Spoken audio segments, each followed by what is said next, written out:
warahmatullahi wabarakatuh. Apa kabar? Kembali berjumpa dengan saya, Hersubno Arif dari Forum News Network, mantan Wakil Menteri Hukum dan HAM sekaligus pakar hukum tata negara Profesor Dr. Denny Indrayana. Ini makin nekat ya. Setelah sebelumnya dia bongkar-bongkar pada praktek curang di Mahkamah Konstitusi dan dugaan konspirasi hukum di Mahkamah Agung. Sekarang ini Profesor Denny Indrayana langsung masuk ke jantung persoalannya. Dia membuat sebuah surat, dan surat ini saya kira dimaksudkan surat terbuka karena disebarkan juga kepada publik. Surat ini dia tujukan kepada pimpinan DPR Republik Indonesia. Dan ini yang nggak main-main ya. Kenapa saya sebut dia nekat? Karena surat kepada pimpinan DPR ini adalah perihalnya laporan dugaan pelanggaran impeachment Presiden Joko Widodo.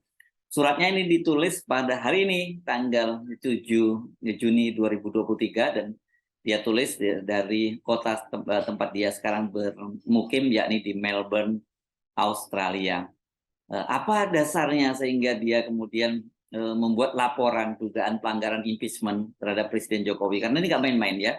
Kalau pelanggaran impeachment ini kalau kemudian terbukti, ujungnya yakni pemecatan, ya, pemakzulan dari Presiden Joko Widodo. Saya bacakan buat Anda apa alasannya, dan juga nanti dari situ Anda bisa menilai sendiri apakah surat yang dikirim oleh Profesor Dr. Denny Indrayana ini terlalu mengada-ada, halu, atau memang berdasarkan basis argumentasi yang kuat. Karena bagaimanapun juga, selain pernah menjadi pejabat tinggi di negara ini, dia juga adalah seorang profesor, guru besar hukum tata negara di Universitas Gadjah Mada. Dengan hormat, semoga Ibu dan Bapak pimpinan DPR RI selalu sehat dan dalam lindungan Allah Subhanahu wa Ta'ala. Izinkan saya menyampaikan laporan dalam surat terbuka ini. Situasi politik dan hukum kita sedang tidak normal. Banyak saluran aspirasi ditutup, bahkan dipidanakan. Salah satunya adalah yang dialami oleh Haris Azhar dan Fathia Maulidiyanti. Mereka dikriminalisasi karena menyampaikan kritik dan pengawasan publiknya. Karena itu saya terpaksa membawa mata dan hati rakyat untuk ikut mencermati laporan ini. Itu bunyi surat terbuka dari Profesor Dr. Denny Indrayana pada alinea pertama. Sebenarnya ini kalau untuk soal kriminalisasi ini kita bisa tambahkan banyak sekali daftarnya ya. Yang terbaru ini ada seorang mantan aktivis, ini dulu dia aktivis GMNI, Yusuf Blegur, yang sekarang ini juga sedang dilaporkan melakukan pelanggaran undang-undang ITE, menyebar kebencian, itu di Polres Depok, Jawa Barat. Ya. Ini karena dia ada dalam sebuah tulisannya yang banyak dimuat oleh berbagai media, memuat berita tentang bagaimana perbedaan antara para alumni HMI yang mendukung Anies Baswedan sebagai calon presiden dan juga alumni GMNI yang mendukung Ganjar sebagai calon presiden. Perlu dicatat bahwa Yusuf Blegur ini adalah mantan aktivis GMNI, Gerakan Mahasiswa Nasional Indonesia. Nah, saya lanjutkan. Saya balik lagi ke suratnya Profesor Dr. Denny Indrayana ini. Saya berpendapat Presiden Joko Widodo sudah layak menjalani proses pemeriksaan impeachment, pemakzulan, karena sikap tidak netralnya alias cawe-cawe dalam Pilpres 2024. Sering saya katakan, sebagai perbandingan, Presiden Richard Nixon terpaksa mundur karena takut dimakzulkan akibat skandal Watergate, yaitu ketika kantor Partai Demokrat Amerika dibobol oleh pemasang alat sadap. Pelanggaran konstitusi yang dilakukan Presiden Jokowi jauh lebih berbahaya sehingga lebih layak dimakzulkan. Berikut adalah dugaan pelanggaran impeachment yang dalam pandangan saya patut diselidiki oleh DPR melalui hak angket. 1. Presiden Jokowi menggunakan kekuasaan dan sistem hukum untuk menghalangi Anies Baswedan menjadi calon presiden. Bukan hanya Yusuf Manandi dalam kurung CSIS yang dalam acara Rossi di Kompas TV, Hakul yakin memprediksi bahwa pihak penguasa akan memastikan hanya ada 2 paslon saja yang mendaftar di KPU untuk Pilpres 2024. Saya sudah lama mendapatkan informasi bahwa memang ada gerakan sistematis menghalang-halangi Anies Baswedan. Saya bertanya kepada Rahlan Nasidik, ini politisi dari Partai Demokrat ya. Kenapa Presiden ke-6 SBY di pertengahan September 2022 menyatakan akan turun gunung mengawal pemilu 2024? Menurut Rahlan, hal itu karena seorang tokoh bangsa yang pernah menjadi wakil presiden menyampaikan informasi yang meresahkan kepada Pak SBY sebelumnya. Sang tokoh bertemu dengan Presiden Jokowi dan dijelaskan bahwa pada Pilpres 2024 hanya akan ada 2 capres. Tidak ada Anies Baswedan yang akan dijerat kasus di KPK. Hak angket DPR harus dilakukan untuk menyelidiki apakah ada tangan dan pengaruh kekuasaan Presiden Jokowi yang menggunakan ke KPK, Kejaksaan Agung, dan Kepolisian untuk menjegal Anies Baswedan menjadi kontestan dalam Pilpres 2024. 2. Presiden Jokowi membiarkan Kepala Staf Kepresidenan Muldoko mengganggu kedaulatan Partai Demokrat dan ujungnya pun menyebabkan Anies Baswedan tidak dapat maju sebagai calon presiden dalam Pilpres 2024. Tidak mungkin Presiden Jokowi tidak tahu Muldoko sedang cawe-cawe mengganggu Partai Demokrat terakhir melalui peninjauan kembali di Mahkamah Agung. Anggaplah Presiden Jokowi tidak setuju dengan langkah dugaan pembegalan partai yang dilakukan oleh KSP Muldoko tersebut. Presiden terbukti membiarkan pelanggaran undang-undang partai politik yang menjamin kedaulatan setiap parpol. Juga lucu dan aneh bin ajaib ketika Presiden Jokowi membiarkan saja 2 anak buahnya berperkara di pengadilan. Membiarkan Kepala Staf Presiden Muldoko menggugat keputusan yang dikeluarkan Menkumham Yasona Lawli. Jika tidak bisa menyelesaikan persoalan di antara 2 anak buahnya sendiri, Jokowi berarti memang tidak mampu dan tidak layak menjadi presiden. Hak angket DPR harus dilakukan untuk menyelidiki apakah Presiden Jokowi membiarkan atau bahkan sebenarnya menyetujui lebih jauh lagi memerintahkan langkah KSP Muldoko yang mengganggu kedaulatan Partai Demokrat. 3. Presiden Jokowi menggunakan kekuasaan dan sistem hukum untuk menekan pimpinan partai politik dalam menentukan arah koalisi dan pasangan capres-cawapres menuju Pilpres 2024. Berbekal penguasanya terhadap pimpinan KPK yang baru saja diperpanjang masa jabatannya oleh putusan Mahkamah Konstitusi, Presiden mengarahkan kasus mana yang dijalankan dan kasus mana yang dihentikan termasuk oleh Kejaksaan dan Kepolisian. Bukan hanya melalui kasus hukum, bahkan kedaulatan partai politik juga diganggu. Jika ada tindakan politik yang tidak sesuai dengan rencana strategi pemenangan Pilpres 2024.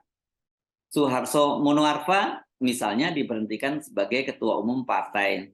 Ketika saya bertanya kepada seorang kader utama P3, kenapa Suharto dicopot, sang kader menjawab ada beberapa masalah, tetapi yang utama karena 4 kali bertemu Anies Baswedan. Ketika Sutrisno Bachir, ini mantan ketua umum Partai Amanat Nasional, menanyakan kenapa P3 tidak mendukung Anies Baswedan, padahal mayoritas pemilihnya menghendaki demikian, dan akibatnya P3 bisa saja hilang di DPR pasca pemilu 2024, Arsul Sani, ini salah satu pimpinan di P3, menjawab, P3 mungkin hilang di 2024 jika tidak mendukung Anies, tetapi itu masih mungkin.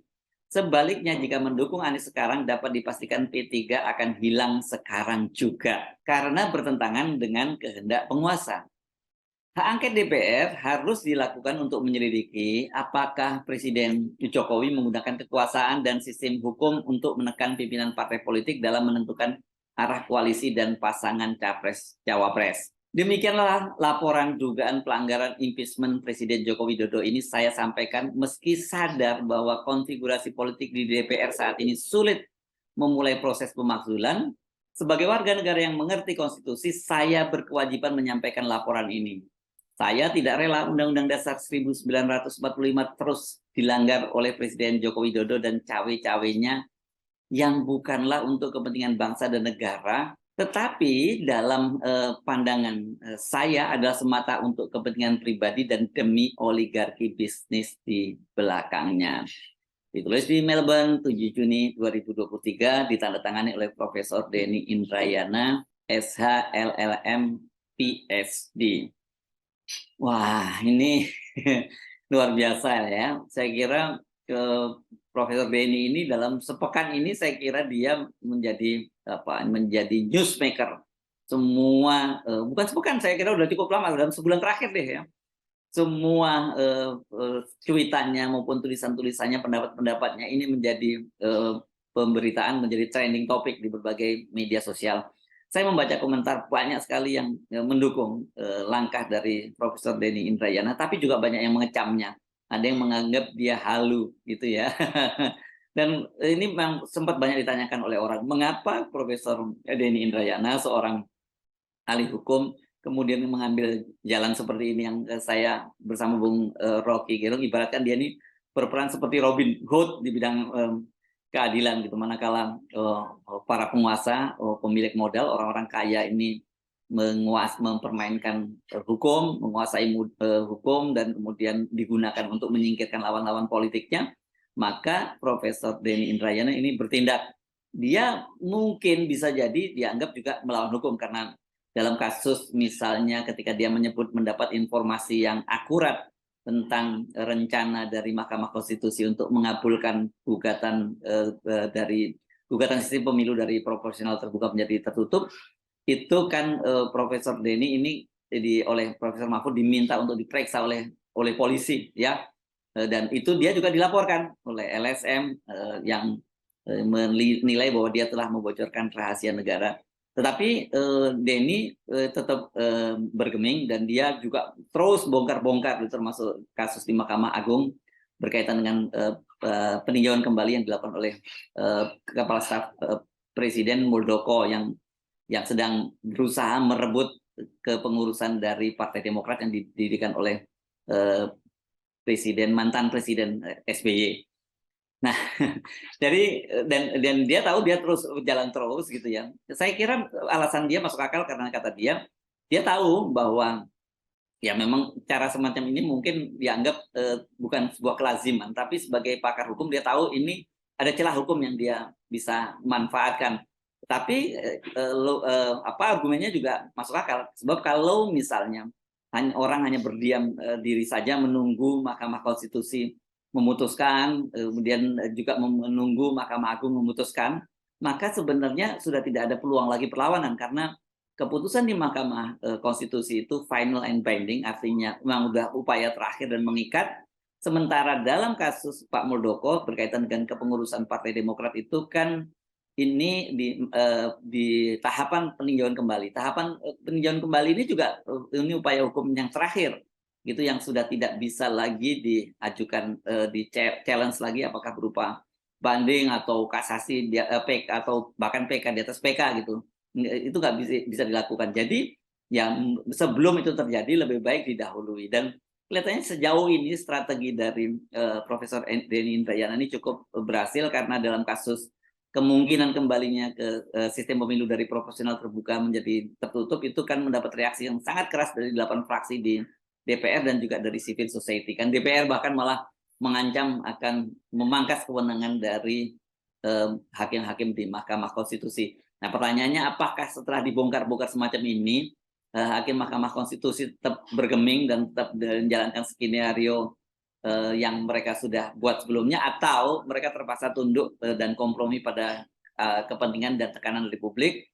Begitu juga dengan hakim-hakim di Mahkamah Agung. Saya kira waktu yang akan membuktikan. Tapi sekali lagi apa yang dilakukan oleh Profesor Denny ini sangat menarik ya, nyerempet bahaya gitu.